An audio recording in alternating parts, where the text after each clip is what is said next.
Kattachira Karimuttam 344 number SNDP ശാഖായോഗത്തിൽ പ്രവാസി കൂട്ടായ്മയുടെ നേതൃത്വത്തിൽ നന്ദഗോവിന്ദം ഭജന സംഘം അവതരിപ്പിച്ച സാന്ദ്രാനന്ദലയം പരിപാടി union secretary P Pradeep Lal ഭദ്രദീപം കൊളുത്തി ഉദ്ഘാടനം ചെയ്തു.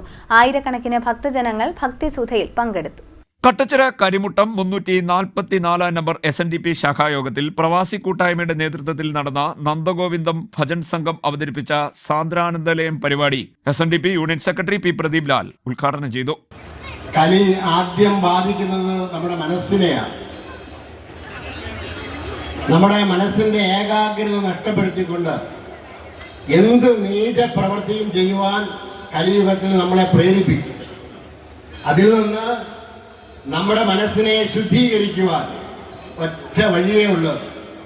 അത് നമ്മുടെ ഈ ഭജനയാണ്, ഈശ്വര കീർത്തനങ്ങളാണ്.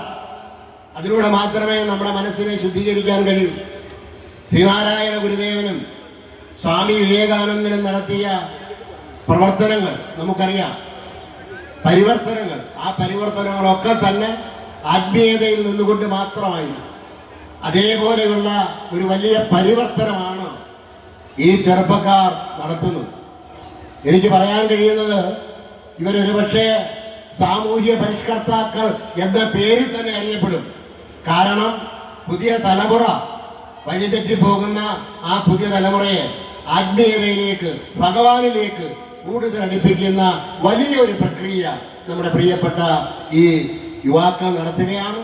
ഇവർക്ക് ജന്മം നൽകിയ ആ പുണ്യാത്മാക്കൾക്ക് കൂടി നന്ദി പറഞ്ഞുകൊണ്ടും, അതുപോലെ തന്നെ നമ്മുടെ ഈ പ്രവാസികൾ വേണുവിന്റെ നേതൃത്വത്തിൽ എല്ലാവരുടെയും പങ്കാളിത്തത്തോടുകൂടി ഈ കരിമുട്ടത്ത് അമ്മയുടെ പേരിൽ തന്നെ നടത്തുന്ന പ്രവാസി കൂട്ടായ്മ, അവരാണ് ഇതിന്റെ പിന്നിൽ വർക്ക് ചെയ്തത്. മേഖലാ കൺവീനർ പനക്കൽ ദേവരാജൻ, മുനമ്പേൽ ബാബു, VS സോണി, ശാഖായോഗം ഭാരവാഹികളായ ശിവൻകുട്ടി, വിജയൻ, ജിതിൽ, പ്രവാസി കൂട്ടായ്മ കൺവീനർ വേണു എന്നിവർ സംസാരിച്ചു. ആയിരക്കണക്കിന് ഭക്തജനങ്ങൾ ഭക്തിസുധയിൽ പങ്കെടുത്തു. CD net news, Kayamkulam.